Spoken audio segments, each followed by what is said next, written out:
এটা আজ আর শুধুমাত্র রাজনৈতিক লড়াই নয়, এটা পশ্চিমবঙ্গের গণতন্ত্রকে ধ্বংস করা।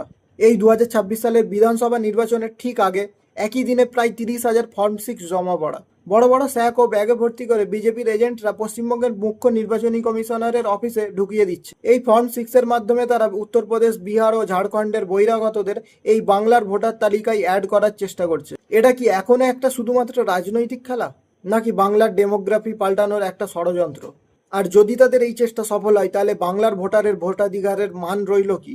এদিকে বাংলার আসল ভোটারদের নাম কেটে আর বহিরাগতদেরকে ঢুকিয়ে বাংলার নির্বাচনের ফলাফল পাল্টানোর ষড়যন্ত্র। আর নির্বাচন কমিশন যদি এটা না বন্ধ করে, তাহলে গণতন্ত্রর মান কি রইল?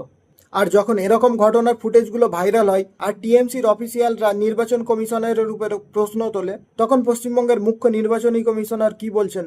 মনোজ কুমার আগরওয়াল বলছেন, এটা আমার কাজ নয়। আমার অফিসে কে কি নিয়ে আসছে তা আমি সবসময় চেক করতে পারি না।